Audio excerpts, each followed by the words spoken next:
എന്ന് പറയുന്ന ആ പോലീസുകാരൻ മാത്രമേ എന്റെ പപ്പായുടെ ദേഹത്ത് കൈ തൊട്ടിട്ടുള്ളൂ. നമസ്കാരം.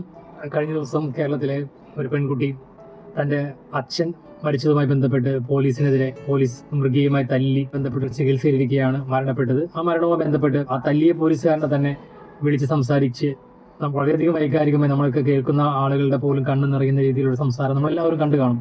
അദ്ദേഹത്തിനെ പിടിച്ചുകൊണ്ടുപോയത് ഏതോ 2 കുട്ടികളുടെ മിസ്സിംഗ് ബന്ധപ്പെട്ടിട്ടാണെന്ന് പറയപ്പെടുന്നു. അതിനുശേഷം പിറ്റേ ദിവസം വിട്ടയക്കുന്നു. ഇവിടെ ആ കൊണ്ടുപോയതോ വിട്ടയച്ചതോ അല്ലെങ്കിൽ പോലീസ് ആ കേസുമായി ബന്ധപ്പെട്ട് നടത്തുന്ന അന്വേഷണങ്ങൾ അതൊന്നുമല്ല ഞാൻ ഇവിടെ സംസാരിക്കാൻ ആഗ്രഹിക്കുന്നത്. ഇവിടെ 2 തരത്തിലാണ് നീതി നടപ്പിലാക്കപ്പെടുന്നത്. ഒന്ന്, ഒരു കുറ്റം ആരോപിച്ച് ആ വ്യക്തിയെ പോലീസ് പിടിച്ചു കൊണ്ടുപോകുന്നു, ആവശ്യമായതെല്ലാം കൊടുക്കുന്നു, അതിനുശേഷം തിരിച്ചുവിടുന്നു, ആ വ്യക്തി ചികിത്സയിലിരിക്കുകയും മരണപ്പെടുന്നു. ഇതേ സിസ്റ്റത്തിൽ തന്നെ ആ വ്യക്തിയെ പിടിച്ചുകൊണ്ടുപോയ പോലീസുകാരൻ ഇപ്പോൾ കുറ്റാരോപിതനായി നിൽക്കുകയാണ്. ആ വ്യക്തിയോട് ആരും പിടിച്ചുകൊണ്ടുപോകുന്നില്ല, ഇതുപോലുള്ള കൊടുക്കേണ്ടത് കൊടുക്കുന്നില്ല, മറ്റൊരു സംസാരമോ അല്ലെങ്കിൽ പ്രവൃത്തിയോ അവിടെ നടക്കുന്നില്ല. പക്ഷെ അവിടെയും കുറ്റാരോപിതൻ തന്നെയാണ്. അതായത് ജനാധിപത്യ രാജ്യത്ത് കുറ്റാരോപിക്കപ്പെടുന്ന 2 വ്യക്തികളെ 2 തരത്തിലാണ് ട്രീറ്റ് ചെയ്യപ്പെടുന്നത്. അത് ഒന്നാമത്തെ പോയിന്റ്. രണ്ടാമത്തെ കാര്യം, എന്തിനാണ് പോലീസ് ഒരു കുറ്റാരോപിതനെ ഇതുപോലെ മർദ്ദിക്കുന്നത്?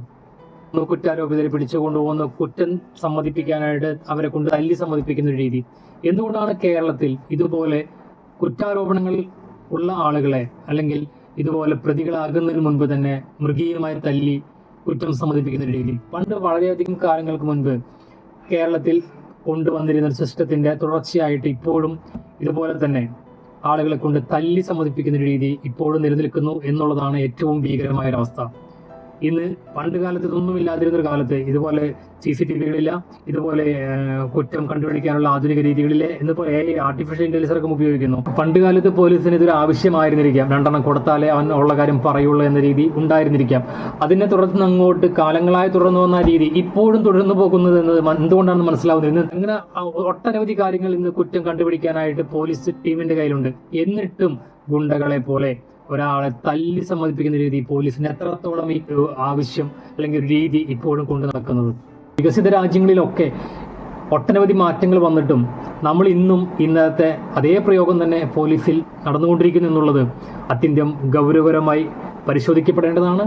അല്ലെങ്കിൽ ഇതുപോലത്തെ ഇടിയൻ പോലീസുകാരാൽ ഇനിയും മരിക്കപ്പെടുന്ന ആളുകളുടെ എണ്ണം കൂടും. തീർച്ചയായും ജനകീയ മുഖമുള്ള ഈ പോലീസിന് ജനമൈത്രി പോലുള്ള ഒട്ടനവധി നല്ല മാറ്റങ്ങൾ ഈ പോലീസ് സംവിധാനത്തിൽ ഉള്ളപ്പോൾ തന്നെ അത് കുറെ കൂടി കാലോചിതമായി മാറ്റപ്പെട്ട് പോലീസിലെ ജനങ്ങളോടുള്ള ഭയം മാറി വിശ്വാസം വരുന്ന ഒരു പുതിയ ഒരു കാലഘട്ടം ഉണ്ടാവട്ടെ. അത്തരം ഒരു കാലഘട്ടത്തിനായിട്ട് ഭരിക്കുന്ന സർക്കാരും അതിനുവേണ്ട കാര്യങ്ങൾ ചെയ്യട്ടെ.